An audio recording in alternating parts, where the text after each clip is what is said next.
I was standing in the back of the ballroom, just behind the videographer's tripod, doing what I've always done at family events, staying out of the way and pretending none of it hurt.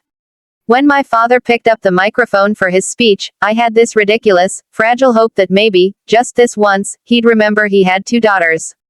Out of habit, I flipped open the voice memo app on my phone and hit record. That reflex, more than anything, is why you're hearing this story now. He tapped his fork against his glass. To my daughter, he said, and for a split second, my heart actually lifted. Then he laughed. I should say, my only daughter. The room chuckled politely. This amazing woman up here is the pride of my life. He gestured toward my sister. Then he waved vaguely toward the back of the room. That thing standing in the back. That was just a mistake I made 30 years ago. Honestly, we should have given her up for adoption when we had the chance. The ballroom erupted. Some people laughed because they thought it was a joke. Some laughed because everyone else did. A few looked away, embarrassed. No one stood up. No one told him to sit down. I didn't cry. I didn't scream. I looked my father straight in the eyes. Then I slowly swept my gaze across the faces that had just watched my public execution and decided it was entertainment. After that, I turned, walked out of the ballroom, through the lobby, and pushed through the revolving doors into cold, wind-whipped rain. I stood there on the sidewalk, water soaking through my dress, my phone still recording in my hand. And I made myself a promise. This would be the last time they laughed at me without consequences. That night, I made 3 phone calls and sent 1 email that changed everything. 2 months later, my phone would light up with 68 missed calls and messages from those same people, the ones who laughed, all asking the same question: what did you do to us? Before I tell you what I did, before I explain how 3 calls and 1 email turned my father's joke into his worst nightmare, let me ask you something. What time is it where you are right now? And where are you watching from? I want to see just how far the truth about my so-called mistake of a life can travel. The morning after the wedding, I woke up on my couch in Boston, still wearing the ruined dress. Mascara had dried at the corners of my eyes. My phone was resting on my chest. The first thing I did was press play on the recording. Hearing my father's voice through my earbuds, without the clinking glasses and polite laughter to blur it, felt like being slapped all over again. I listened to the entire thing, right up to the moment when the ballroom roared and my heels clicked sharply across the marble floor as I walked out. Then I hit save. I renamed the file, Evidence, Wedding Speech, and backed it up to the encrypted cloud storage I use for work. I'm a cybersecurity consultant for hospitals. Backing up sensitive data is second nature to me. Yesterday it was patient files and ransomware logs. Today, it was my father's voice calling me a mistake. For 30 years, I told myself stories to survive. He's old school. That's just his humor. You're overreacting. But listening back to that recording, there was no way to soften it. He meant every word. And if he was willing to say that into a microphone in public, what was he willing to do when no one was recording? The first call I made that night, standing in the rain, was to the only adult in my childhood who ever seemed quietly horrified by how I was treated, my dad's younger brother. To me, he'd always been Uncle Steve. To the rest of the world, he was Stephen Harris, former co-founder of my father's company before he retired under mysterious circumstances, 10 years ago. When he picked up, his voice was sleepy and worried. Mia, are you okay? I saw the live stream cut out. Did you hear what he said? My voice didn't shake. It came out cold. Did you hear the speech? There was a pause. Then a slow exhale. Your cousin sent me the clip, he said quietly. I've watched it 3 times. Your father's lost his damn mind. No, I said. He's just finally saying out loud what he's always thought. I recorded it, too. I'm done pretending this is just his sense of humor. I want to know what he's hiding. I want to know why he's always treated me like a problem he regrets instead of a daughter. Another pause. Longer this time. Mia, this isn't just about hurt feelings, he said. If you start pulling at threads around Richard Carter, you won't just find mean jokes. You'll find things you can't unsee. Then help me see them, I said. I'm not a kid anymore. You were pushed out of Carter Municipal Systems. I know that wasn't as clean as he made it sound. You know where the bodies are buried. You really want to do this? He asked. Because once you start, there's no going back to Sunday dinners and fake smiles. I thought of the ballroom laughter. We both know I was never really invited to Sunday dinner, I said. Meet me tomorrow. Tell me the truth. He sighed, and in that sigh, I heard 10 years of swallowed resentment. Fine. Noon. The diner in Quincy. Don't text this address to anyone. And Mia, don't bring that phone your father pays for. After I hung up, I dialed the second number, my college roommate, now one of the sharpest financial crime attorneys in the state, Lauren Brooks. We hadn't talked in months, but the moment she heard my voice, she knew something was wrong. What happened? She asked. I sent her the audio file right there on the sidewalk, watching the upload bar crawl across the screen as rainwater slid down my wrist. When it finished, I said, listen. Then tell me what I can do with this. The third call was to my own work phone. In other words, to myself. I left a detailed voicemail documenting exactly what had happened, dates, times, and the fact that I'd captured a recording. Then I converted that voicemail into a transcript and stored it in a secure folder along with the speech. It wasn't just my heart talking anymore.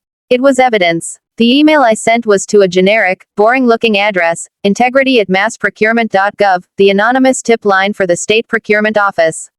I didn't accuse my father of anything. Not yet. I simply asked what a citizen should do if they believed a major city contractor was cooking the books and retaliating against family members who knew too much. I hit send at 2:17 a.m., my fingers still trembling, and watched the tiny paper plane icon disappear.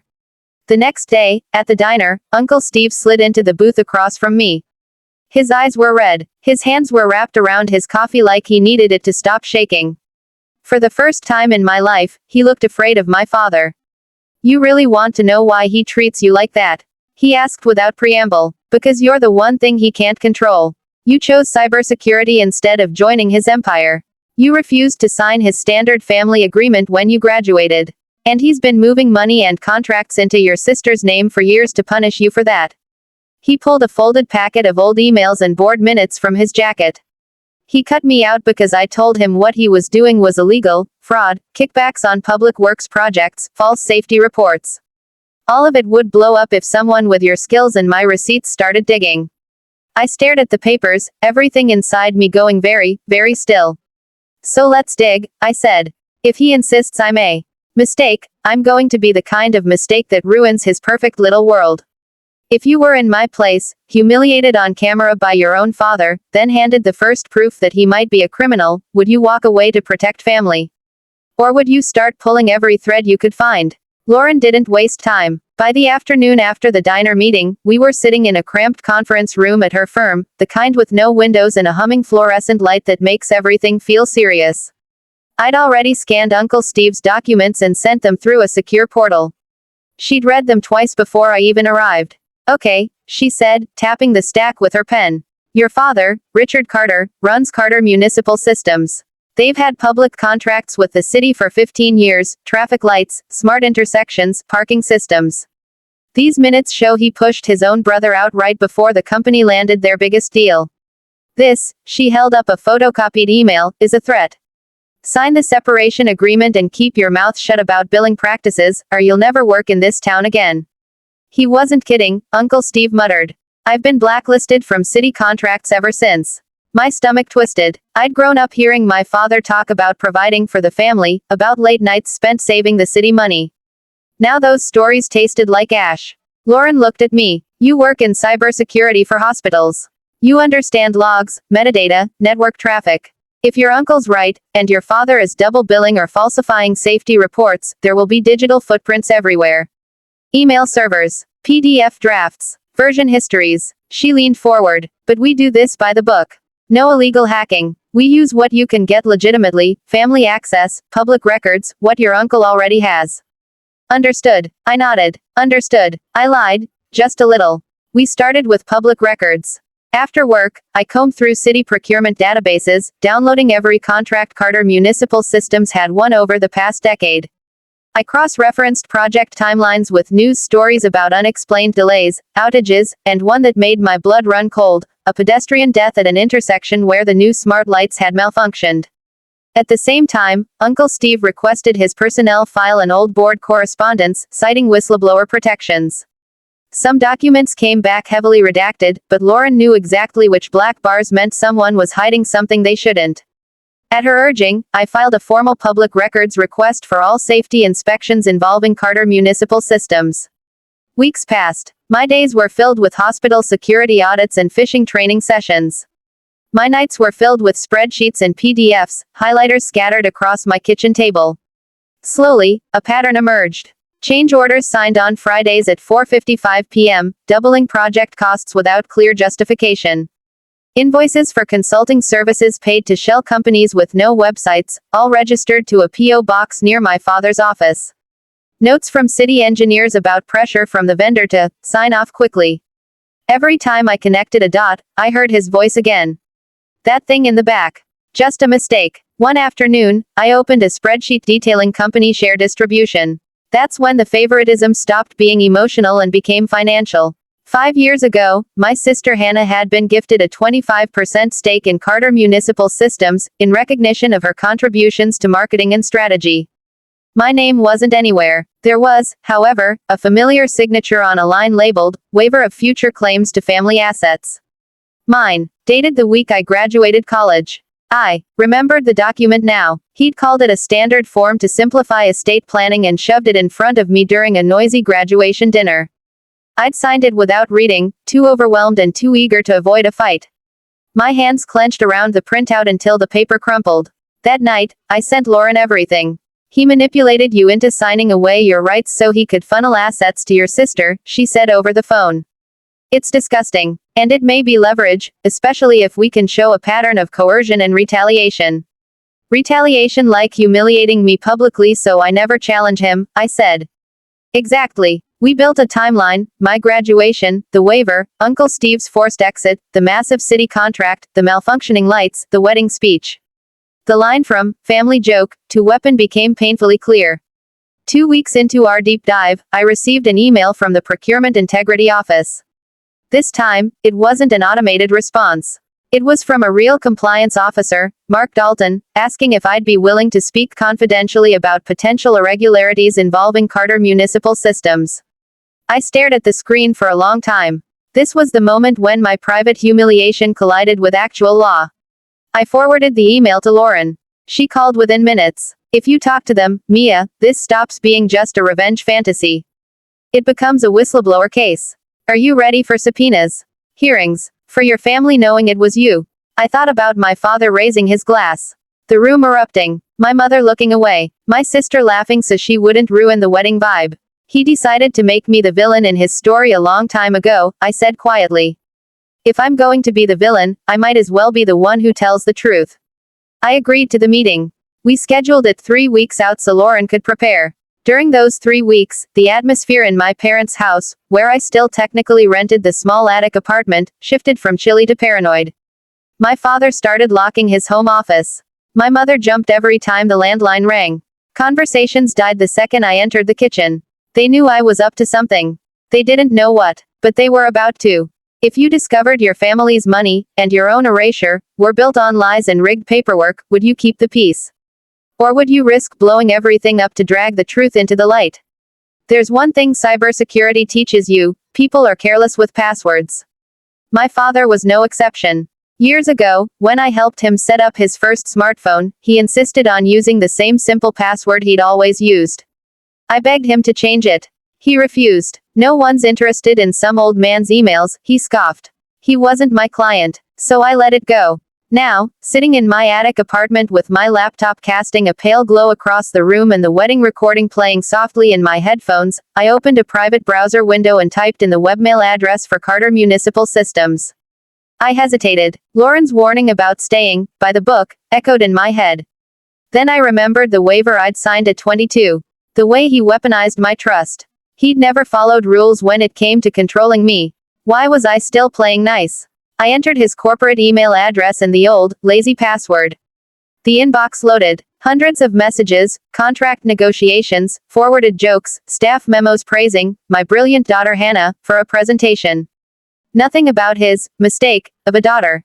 Of course, I wasn't snooping for entertainment. I set up a silent rule. Any email sent or received containing specific keywords, audit, inspection, change order, or my name, would automatically forward to a new encrypted account I'd created under a random alias. Then I logged out. If he ever discovered a breach, there would be no obvious trail back to me. Within days, the forwarded emails began to trickle in. A thread with a city engineer pushing back on signing off early. My father replying, "We've taken care of your supervisor. Don't worry about it." An exchange with a banker about moving that last chunk into HC's trust before year end. HC could only be Hannah.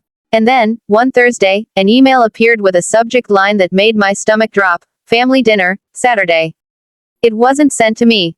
It was from my father to my mother and sister. "We need to bring Mia back in line before she does something stupid," he wrote. "Let's keep it calm. Make it seem like we want to hear her out. I'll have the paperwork ready."